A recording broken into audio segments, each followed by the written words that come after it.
Chapter 28. We did it! We did it! The guys from Lethbridge! Lethbridge is now world famous! Heavens shouted, and in doing so echoed the over 120,000 people in the stadium. The Luigi Mangione Stadium was the place to be tonight. It was named after the early hero who stood up against the rich and their corporations, who in response let their politicians back then ensue in a decade-long war-mongering to distract from the real problem in the world, them. Usually the stadium was used by Lethbridge United, the soccer club that currently ranked place 4 in the Western Conference, and the occasional live concert or holographic event show. The stadium was originally built 7 years ago to provide a central public place to celebrate the sacrifice night. The lesbians took to it, and one unforgettable night after another was added to the memories of hundreds of thousands of people. For the crowd in the inside of the stadium, a fake grass cover was rolled out, which by now was covered in spilled drinks, lost costume parts, and sweat from all the dancing. Last year it was one big puddle, and everybody had wet feet, because it had snowed a little, but the snow melted in the heat emitted by the crowd and melted above them, settling as fine mist on their faces and costumes and on the fake grass. This year it was dry and almost a little too warm for most of the costumes. The last 10 seconds, Amy and him hugged and remained silent during the countdown on the big screen. Many others yelled the numbers as they showed up and were announced by the DJ on the stage. They were in the inside of the stadium, but as the floodlights on their high masts flashed up, they could see that every single seat was taken as well. Of course, after the announcement of the sacrifice, everybody had gotten up and the standing ovation had quickly morphed into a freestyle celebration of dancing and cheering. The South Curve started a Laola wave with their arms, and it was picked up right away by the people beside them, and the wave made the round in the stadium, and when it reached its origin, the inside crowd raised their arms and cheered. The zero was still standing on the screen over the stage, with the name and the picture of Ren, Lethbridge, Canada underneath. Confetti and glitter clouds filled the air, shot from the roof of the oval stadium, and the arms of the cheering crowd seemed like they wanted to reach them. People dressed as chicken, superheroes, teddy bears, and countless known and unknown fantasy creatures, or in self-invented costumes, were laughing and screaming, sometimes just yeah and woohoo. Many people began to dance to the sacrifice anthem that started to play with the signature beat. And more joined the dance, the signature dance of this moment, the sacrifice dance that had become a tradition where people formed circles, and then circles danced around other circles of people in opposite direction. In the middle, probably a lucky couple, just holding their hands and spinning, as if the people wanted to imitate the world turning, a world that had started turning for everybody since the implementation of the sacrifice. The exclusion of billions of people was over when the time of billionaires was over. And what could better express the people's happiness than a dance where you wrap your arms around your neighbors, stranger or not, and you move to the same rhythm in a communal, including way. Nobody knew the origins of the sacrifice dance. It seemed to have popped up in different locations on different continents at the same time.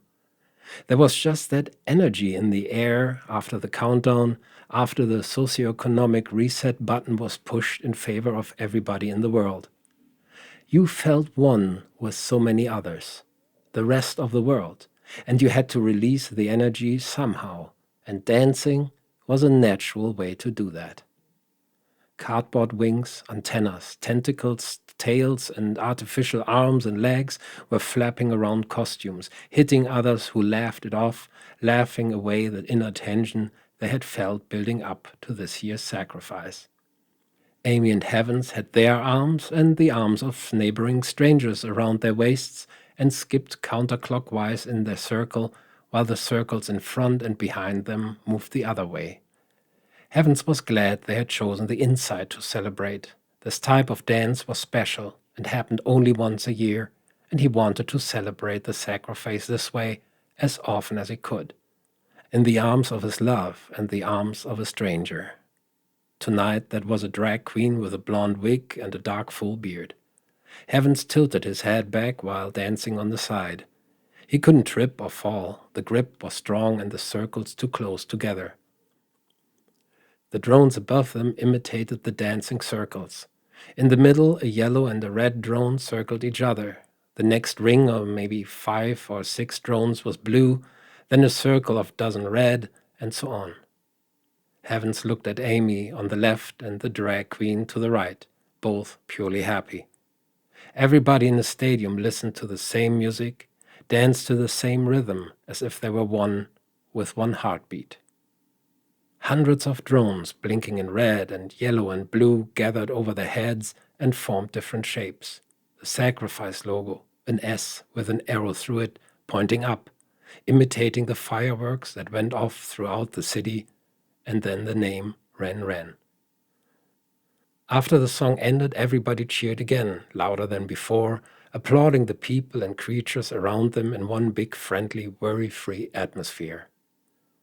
When everybody calmed down, the DJ played some quiet music and unnecessarily reminded the crowd to check their Zap to see the final result on their accounts, a reaction everybody had anyway.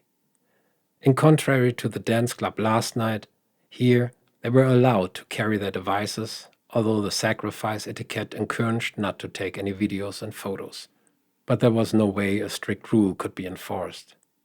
Once it was tried, and it failed miserably. Visitors smuggled in their devices, hidden in their costumes and body crevices. Too important was the moment after the countdown. The curiosity about, some called them ethical indulgence traits, in everybody's own account. The curiosity about the final amount, if one had achieved their personal goal, was too big, and the nerves laid blank, and nobody could think of anything else. So this routine after the anthem and the signature dance, to have a minute to breathe through and to check the sacrifice app, was spontaneously started in the very first year around the world. Even the DJ openly checked his device. An eerie silence spread in the stadium, especially after the party before and the sacrifice dance and the cheers. The lights dimmed down to a warm orange, letting the thousands of tilted faces dip into the device-screened paleness. Over them, the drones had halted and hovered high over the stadium and sprinkled their colorful lights like a Polaroid Milky Way between the other stars in the night sky. The quiet didn't last. Only seconds later, the first person broke out in celebration, soon followed by dozens more, hundreds, thousands. An audible wave of positive energy swelled up around them. Amy and Heavens looked up from their devices, looked down again to check if they had read the numbers correctly, checking each other, if this was possible, that they really both had reached their goal, which would mean they could afford an apartment together. A dream came true, a little dream, like a billion other dreams. They nodded slightly, and they knew what that meant, and she pushed her Stetson hat back, and they hugged each other even tighter than before, if that was possible. And they kissed and hugged and jumped and laughed. "This is amazing," he said while bouncing. "We can move together. Yes, yes." "I thought we had to wait, really." "Me too." Her eyes were sparkling. "I can't wait looking seriously for an apartment." "Me neither. I don't care where, just walking distance to the college," she said. "Yeah, first thing tomorrow morning, we check." The next few weeks after the sacrifice announcement had become the time of moving and moving trucks, since many people had similar dreams about change. Some couples started a family, needed a bigger apartment. Others wanted to size down or share the rent with more roommates in bigger apartments. Some couples or roommates split, an interesting time of change in the middle of winter. They stopped jumping.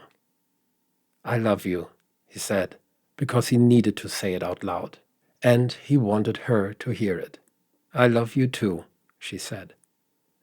The music started again, and the entire stadium was filled with relief and happiness, and everybody celebrated until sunrise, and it took until noon until the stadium had emptied and hundreds of volunteers cleaned the fake grass before they rolled it up and stored it for next year underneath the bleachers.